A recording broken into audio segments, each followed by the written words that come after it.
Assalamualaikum warahmatullahi wabarakatuh. Waalaikumsalam warahmatullahi wabarakatuh. Udah jam berapa? Jam Banyak masih pertemuan. 3.50. Oke, karena pertemuan terakhir ya. Terakhir pun kita sudah ngomongin tentang kebijakan. Saya mau nggak bikin sih, kita adain diskusi. Tadi udah ngomongin kebijakan fiskal dan moneter. Sudah mulai ngerti apa yang dijelasin Arya dan teman-teman tadi? Si fiskal dan moneter tadi ya? Udah punya bayangan lah. Fiskal tadi yang dijelasin oleh Arya, kayak gimana pemerintah mengeluarkan uang buat pertumbuhan negara. Terus penerimaannya, ada yang tahu penerimaan apa? Kebijakan fiskal untuk penerimaan negara apa? Ekspor, impor, terus ada satu pajak.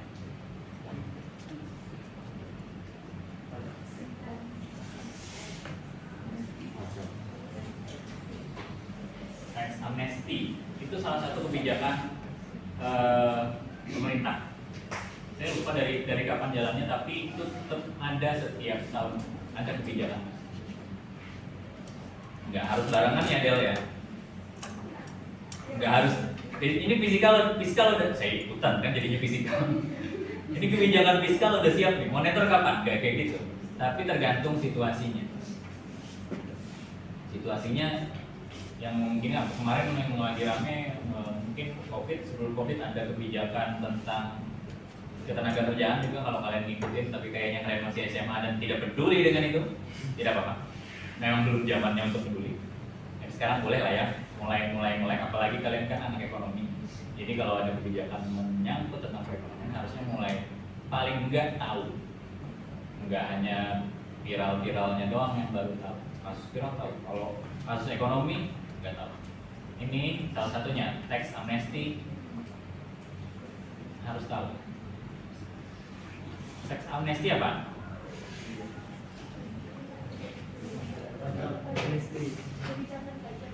Ya, ngapain?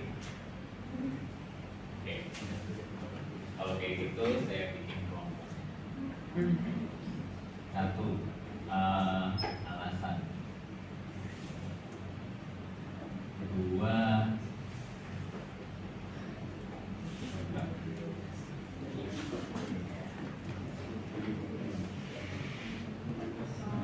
tantangan. Empat, kelanjutan. Satu kelompok ada 4 orang, sesuai dengan kelompok aslinya aja, duduk per kelompok normalnya kan? Ya sudah, yang ada aja. Silakan berempat. Yang masih belum 4 silakan menjadi 4. Jadi 4 ada, kalau kecuali kurang. Nah udah, masih 3. Yang di sini 1, 2, 3.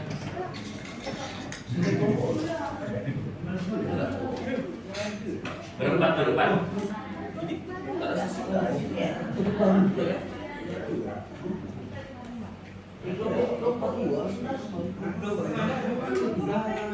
Kelompok yang ada aja, yang tempat duduknya sekarang aja silakan. Jadi 4. Kalau yang melebihan silakan pindah ke tempat yang masih bertiga. Di sini Bel. Yang di belakang udah 4, lebihan 1. Sini satu, ada satu lagi. Semakin cepat kita. Minum 4. Satu lagi nih. Bareng Tio. Tio. Satu. 1, 2, 3, 4 setiap. Kamu mau mana pilih? Setiap kelompoknya ditentuin mau pegang nomor berapa.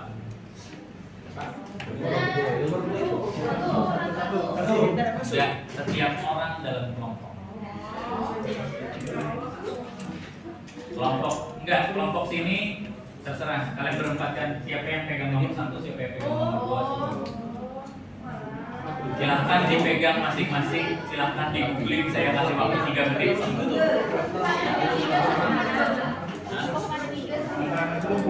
Tiga tantangan, 4 keberlanjutannya. Kelanjutannya kayak gimana? Kalau ada satu pak, ada satu. Yang lima pak. Berempat. Oh ini sama dia. Ya udah ikut sini aja. Kalau mau ikut sini juga nggak apa-apa. Situ aja. Situ aja. Kalimatnya sih pelan tapi kayak masuk di hati.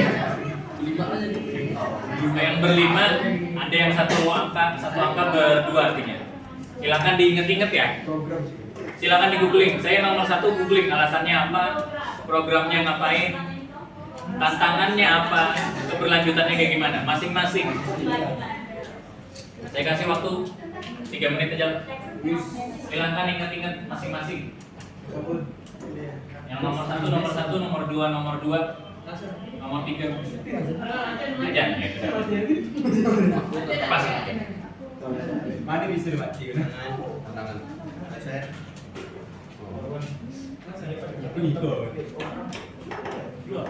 Tiga dong. Aku tantangan. Aku kalau susah Ini dong terus apa lagi? Kamu tadi? Aku tantangan. Bisa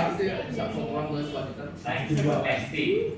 Kalau bahasa Indonesianya pengampunan, pemutihan.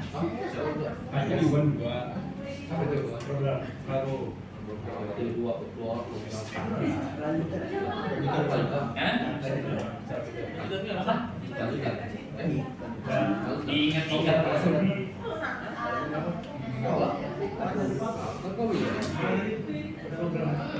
Kamu nomor berapa? Ya udah alasannya. Alasan kenapa kebijakan tersebut harus dibentuk? Atau kenapa kebijakan tersebut dibuat? Ya, kelanjutannya kayak gimana? Apakah karena nggak bagus ya udah nggak berlanjut atau bagus? Atau karena nggak bagus ya udah dikembangkan lagi? Ada yang salah mungkin di sebelum-sebelum. Sudah? Sudah 3 menit.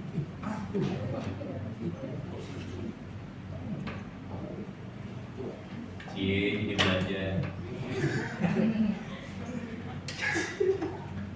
Sebelumnya nggak belajar.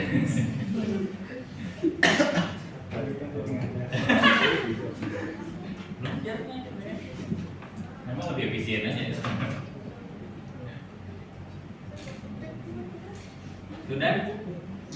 Sudah mengingat punya jawaban masing-masing? Ada kelanjutan kan?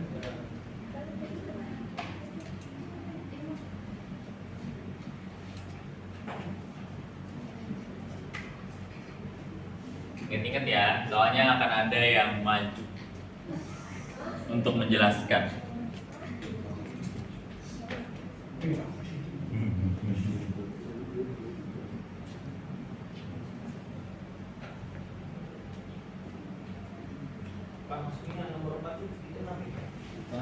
Keberlanjutan dari sifat MSP ini apa?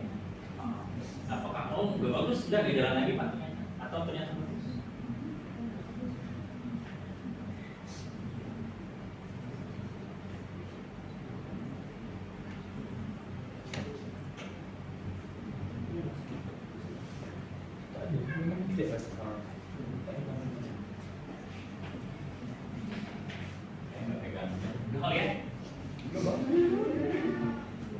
Oke, 30 detik.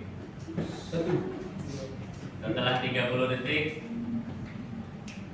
yang nomor 1 kumpul di sini, nomor Nomor 2 kumpul di sana, nomor 3 kumpul di sana, nomor 4 kumpul di sini. Silakan, nomor 1 di sini, 2, 3, 4. Boleh berdiri, boleh lesehan, boleh di kursi. 1, 2, 3, 4.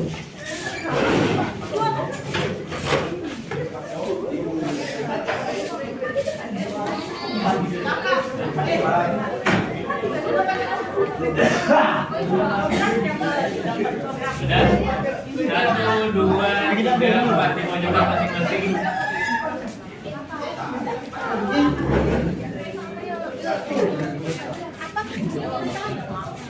Silakan kumpul dan duduk-duduk dulu ya. Duduk besar. Silakan di compare benar nggak? Benar nggak? Dibandingin dengan biasa. Saling kumpul, saling dengerin. Benar nggak udah? Kalau salah saya nggak tahu kalian nanti. Yang nomor 4 silakan kumpul, nomor 3 kumpul. Diskusikan dengan teman-temannya udah benar apa belum?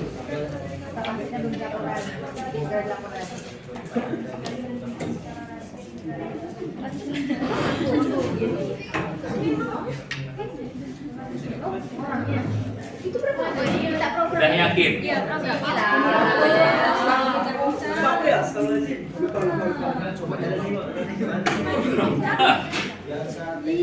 Aku diempat.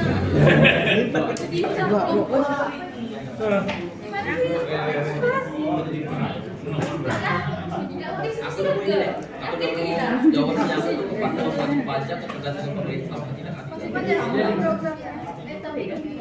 Itu secara keseluruhan itu wajib untuk aset yang belum dilaporin dilapor di lapor dari Dibilangnya aku kalau misalnya itu 2 menit ya. Nah, di situ ada definisinya waktu misalnya memiliki aset atau pada negara asing atau aset atau jadi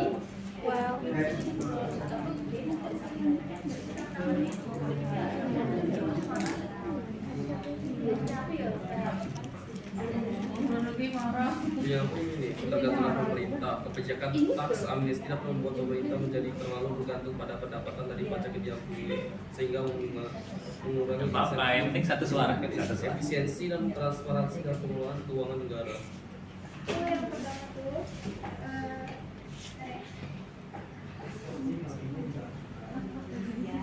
sebagai langkah disengaja oleh para pelaku dari pajak dengan berharap adanya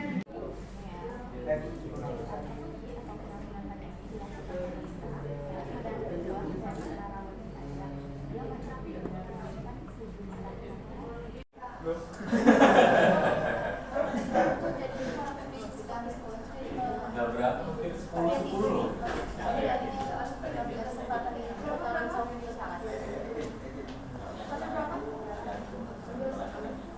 1 menit.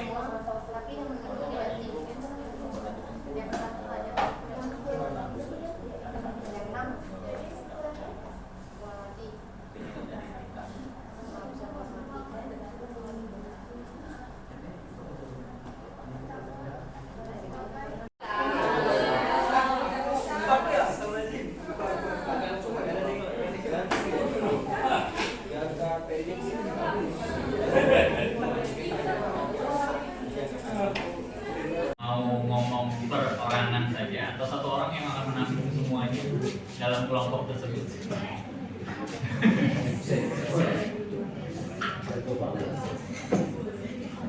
Saya tunjuk satu ya.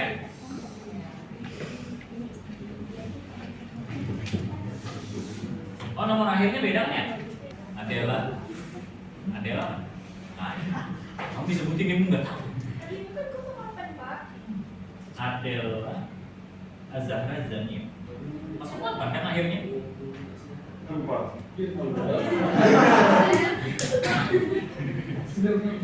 Silakan kelompoknya Adela berempat, silakan maju. Jelasin tentang teks amnesti.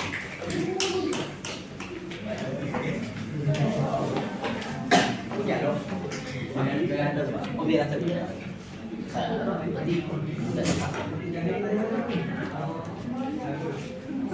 Kamu ngikutin podcast Mas ya? Nah, coba liatin podcast Mas terus cari salah satu podcasternya mirip kamu. Ikut event mas. Urutannya lah. Atau nggak harus ngikutin urutan? Menurut kalian alurnya lebih baik ini Pak Monggo?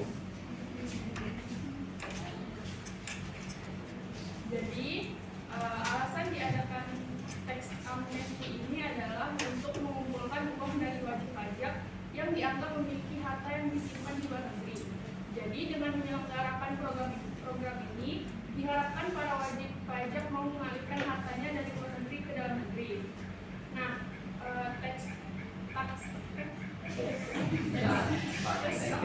ini dilakukan untuk meningkatkan penerimaan negara dari sektor perpajakan pemerintah yang memperlakukan kebijakan tax amnesty ini dan juga meningkatkan kepatuhan wajib pajak. Selanjutnya yang kedua ada program ini ada beberapa. Yang pertama, kampanye untuk hak-hak pengungsian dan migran. Amnesty Internasional bekerja untuk memperjuangkan hak-hak pengungsian dan migran, termasuk hak untuk mencari surga, hak untuk tidak dipulangkan secara paksa, dan hak untuk mendapatkan perlindungan. Program.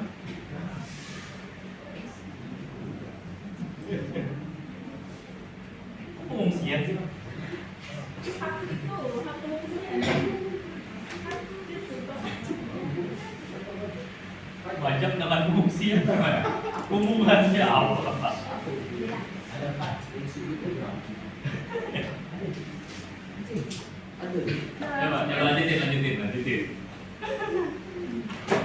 Program yang paling utama ya Pak. Program yang paling utama itu wajib pajak pemerintah untuk kampanye wajib pajak, yaitu programnya wajib pajak pemerintah untuk memberikan kesempatan kepada untuk melaporkan dan membayar pajak yang belum atau tidak dilakukan sebelumnya, dengan menghindari sanksi dan penalti yang biasanya dikenakan. Tujuan dari kebijakan ini adalah untuk meningkatkan kepatuhan pajak, mengumpulkan pendapatan negara, dan mendorong repatriasi modal yang telah disimpan di luar negeri. Ada tantangan tax amnesty ini. Yang pertama itu sebagai alat menghindari pajak dengan iming-imingan mendapatkan tax amnesty. Yang kedua, para pelaku yang memiliki aset atau uang di negara asing bisa membawa aset atau uang tersebut ke Indonesia dengan catatan aset uang tersebut akan lebih bersih di negara Indonesia. Yang ketiga, dikatakannya ada masalah-masalah yang terjadi di kedepannya jika hal ini tidak dijamin oleh pemerintah. selanjutnya adalah kelanjutan dari tax amnesty. Nah, kawan-kawan, berdasarkan yang saya baca tadi, tax amnesty ini untuk tahun depan ini tidak dilanjutkan mungkin karena kurang efektif ataupun tidak bekerja dengan baik, karena banyaknya oknum yang menggunakan menumpuk pajak untuk menunggu pembersihan pajak. Apa sih pembersihan? Pemutihan selanjutnya. Jadi mereka nih sengaja numpuk pajak banyak-banyak. Jadi biar nanti pas bagian pemutihan itu mereka cuma bayar pajak untuk tahun itu doang kan. Nah, jadi pemerintah nih merasa kayak wah nggak bisa nih kayak gini nih. Jadi akhirnya tax amnesty ini atau tax amnesty jilid 3 ya. Nah, jilid 3 itu ditiadakan. Nah, itu kawan-kawan.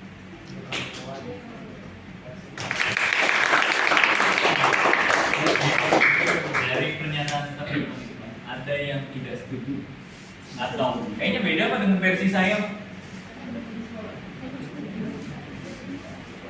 Ini beda kenapa ada pengungsian sih tadi? Yang pengungsian tadi yang mana? Ada yang nomor 2 ada pengungsian memang?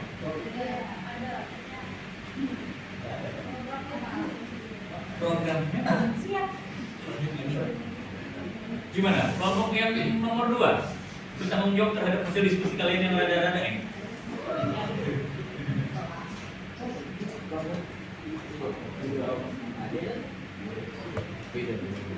Emang apa hasilnya yang selain yang kelompok ini? Yang nomor 2 siapa lagi? Jangan sebutkan versinya.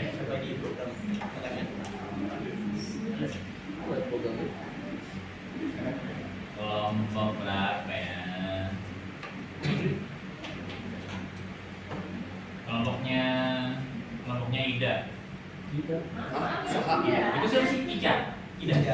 Ica. Indah.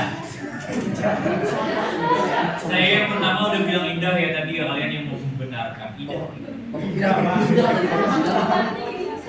Oke. Indah. Oke, Indah. Kelompok Indah nomor 2 berapa? Siapa? Kamu juga? Bagus.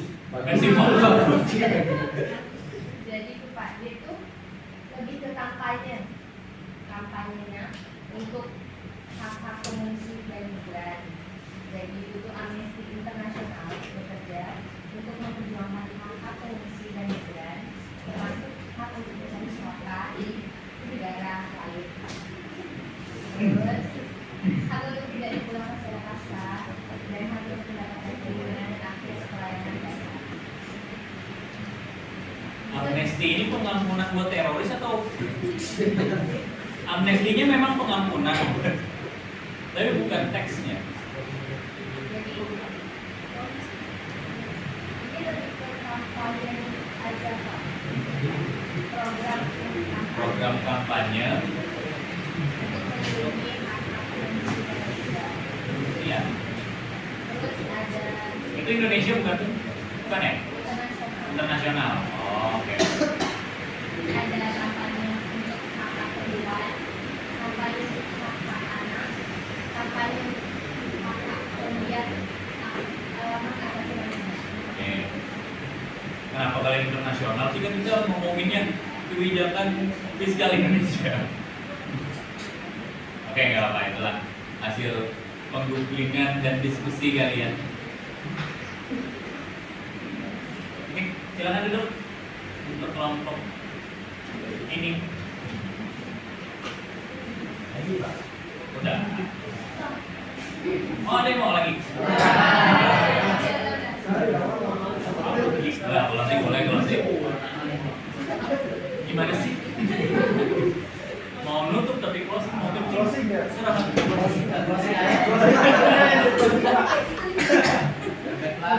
Terima kasih semuanya.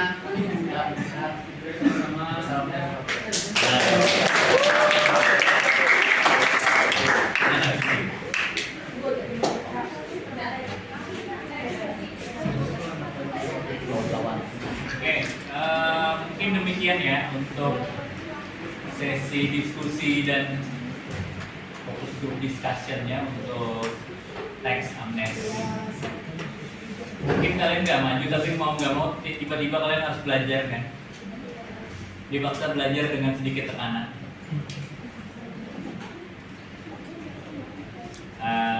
Mungkin terakhir itu dari pertemuan ini dan semester ini sampai ketemu di semester depan. Ya kalau ada ya semester 2 ya, kalau nggak ada sih ya. Semester 3 artinya kalau nggak ada semester 2. Masih lumayan lama saya di sini. Mungkin ketemu Pak Dani, mungkin ketemu saya juga. Mungkin juga tidak ketemu siapa-siapa. Berhenti dari sini. Dan mungkin itu aja untuk UAS kita bahas nanti. Kita bahas oke. Oke lah. Oke, thank you semuanya. Sampai ketemu semester depan. Mudah-mudahan nilainya oke semua. Yang merasa belum pernah nanya, saya nggak tahu nasib kalian bagaimana nanti. Itu aja, thank you semuanya. Assalamualaikum warahmatullahi wabarakatuh.